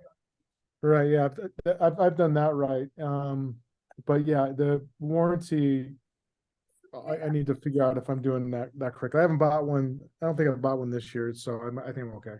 We've got about 7 showrooms. Yeah, just a lot of people interested. All right, anybody else questions? Kevin, Yeah, go ahead. I think that home warranty and things you buy and fix repairs on homes, that could be under cost of sales also. That could be cost of sales as well, yep. All right, anybody else? Forever hold your peace. All right, bye. So hold on, Kevin, I like, I would also like to see like a chart of accounts or a list or the That's what I'm saying. I don't have one. I'm not gonna give you my P and L. I'll let you look at my P and L. Right, I don't know if I have one on here, but here's the deal. MREA has a chart of accounts in the book. There is a chart of accounts in there. oh, it probably is, yeah, you're right. Yeah, Like it. I would just use that because that's basically what I don't use all the different expenses. But I don't have any magic extra expenses that somebody else doesn't have. Okay, well, I just want to, I think I'm pretty good, but I just, you always want to, particularly coming in here, make sure I'm just doing it right. All right, sounds good. Hang on, let me just check real quick. I'm gonna check real quick and see if I have a P&L from a couple of years ago. Need a new. I may only have my tax return, but let me just look and see. I think. What's that? I need a new CPO. Well, if nothing else, it makes you have a conversation with your CPA. So I did this last year and I prepaid some of the taxes, something, prepaid with what I had. Which is fine. Right. But then I don't know that I'm getting all the like, I don't know that he's really working that hard. All right, so here is, $1,500. Yeah, I mean, you're right, here it is in the back of the book. okay, well, hang on one second. Let me see if I have my, here's a refi paperwork. Let me see if I have a P&L on here. All right, I do have a tax return from 2019 for KD Wilson. Let me see what, all right, hold on. Thank you, Kevin, appreciate You're it. welcome, pay the problem. All right, so here's for a refinance from 2019, so let me share. I'm gonna hold you all to secrecy if you're gonna see my business, one of my business tax returns. So this is for my personal production. Let me share this and then I'll show you the expense categories here in just a second. We're This sharing. is one you're filing under a mess. Yeah, this is my sub F. So this is my sub F. Are you throwing it up here? Yeah. It's from 4 years ago. It's pre-COVID. Yeah, I actually crushed it in the next couple of years. All right, so this is basic income and expenses. So like that year, I paid myself 70,000 in wage. I took 219,000 in profit, but understand, part of that profit is profit from my market tenders dividends coming in. So it's a pass through. And then as far as expenses go. So see, this is the balance sheet I was talking about in your corporate return. This balance sheet has to reconcile with this account, with this M1 and M2. So that 247's got to match up here to this 247 under retained earnings. And then and you can take a picture of this next one here when it comes up, when I tell you. So here is, for lack of a better word, my chart of accounts. Above and beyond rent, interest, and wages. Okay, because that showed up on the front page. So here are the expenses that I write off. Okay, Okay, and now one of the things to be aware of, see, like that fees for 36,651, that was Keller Williams, and at the time we had a luxury division, so our cap was like 30,000 or something along those lines. So it was like 30,000 plus 3,000 for royalty and plus some other fees. So just in case you're wondering why that number was so high itself. And then that year I was obviously lazy. Usually my Visa bill, I write everything through my Visa for the mileage, but I usually break it out to all the expense categories, but apparently there was something that I punted on and just left it as and called it Visa in the end. Let me see if there's any other That's categories. hilarious that you don't have Visa, What? just have it, here's my credit card bill. Yeah, I just break it out. I do it myself. I just break it out. Yeah, but you didn't, you just. No, I'm saying, oh, no, I rack 10,000 a month, Right, I mean. everything. So, Well, maybe- I'm Do exaggerating. you think that those were expenses? Oh, they were legit expenses for some reason, for whatever reasons that year, I just said, all right, I'm just gonna call that Visa, and just left it in Visa. You know, kept it I as mean, a it category. wasn't like credit card expense, like in. No, I paid mine, Fees or something. I paid mine off every month. That's- We have like one fee here and that's it. Yeah. And so here's my set, so that's another category that wasn't in there. And that was just a deduction, let's see if there's anything else, this is just part of the K1 and reconciliation information. This is taxes, I guess, that was probably a pass through. what I'm wondering is, do you tell your clients if you have any realtors? Hang on one second, so on the front is rent, taxes, interest, and advertising, so that was the only ones that weren't on, and then salary or wages. That was the only one that wasn't on the other deal. So what I'm wondering is, when you have a client that's a realtor, do you tell them the categories, or do they tell you? No, most of the time they just give me their categories. I don't, like, if I don't understand it, like you don't label it the right way, I may rename it on the tax return itself. But no, I want my clients comfortable with how they're tracking it. Now probably the thing that comes up the most is that you combine, like, oh, here's my travel. Okay, well, where's your travel food? Oh, it's inside it. Well, then you go home, break it out, or start doing it now. Because I gotta separate those, so that's about the most that happens. And like last year with the change in the mileage, Yeah, I had to give them. two different sets of miles, yeah, Which, it was like through June 1st or June 30th or something, and then July 1st on. The only other thing is, I'm trying to think what comes up. Some people get a little too micro, like for example, for automobile, they got like fuel, repair, broken window, so there's like 16 of these items. I just add them up and call it auto.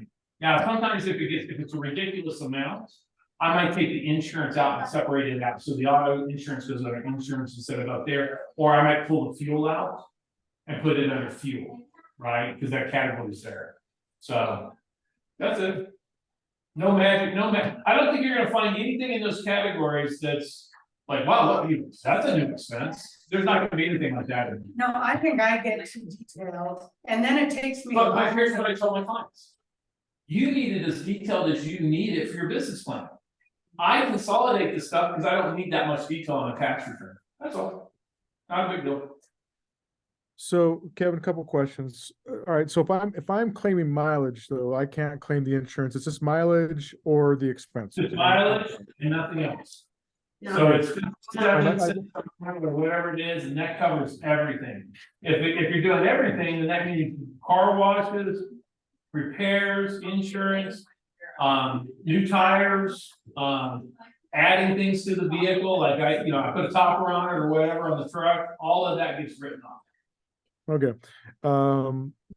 Yeah, I think I'm better off with mileage right now. So 1099s. So this last year when I was filing, I felt like I was missing a 1099. And I logged on to my IRS account, and is there a way to kind of see what is the IRS has? No, there's no way that I'm aware of, but here's the deal. As long as you deposit every penny of your business income, it doesn't really matter. You should be equal to or above what your 1099 say. If for some reason you're in a bad habit of cashing things, then yeah, then I would be concerned.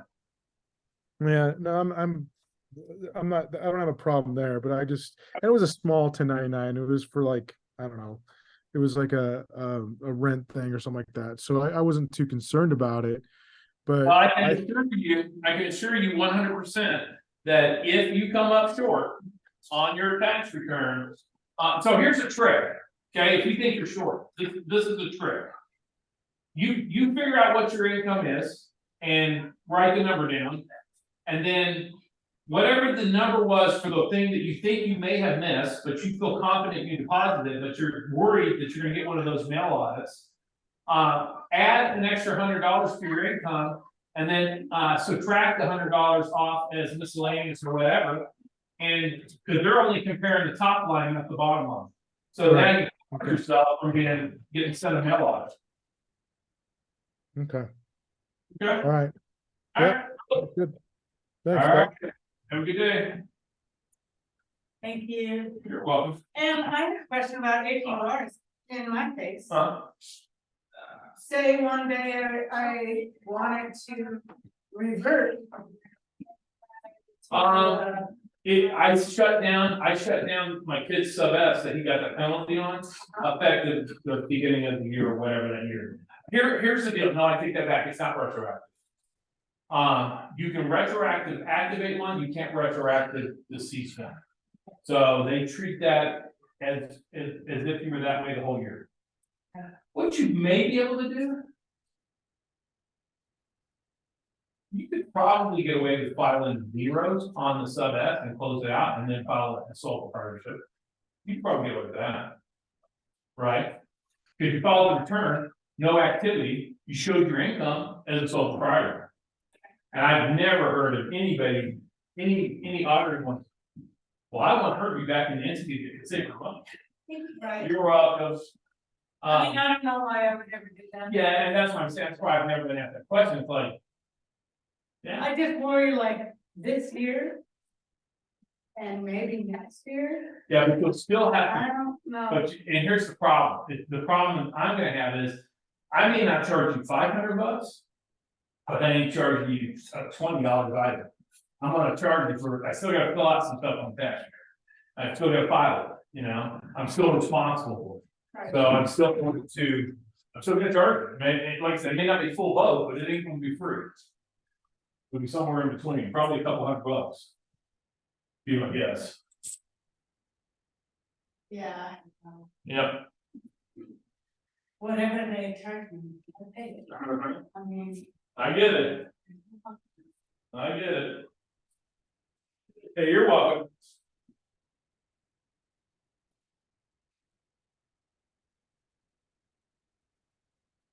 Here, there's potato chips and a cookie in here.